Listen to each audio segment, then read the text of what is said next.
கண் வைத்த பின்னாலே கை வைக்க கூடாதா?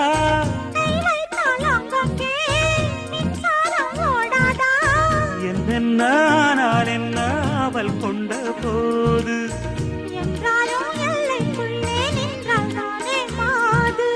மார் மீதும் தோள் மீதும் சாய்ந்திருக்க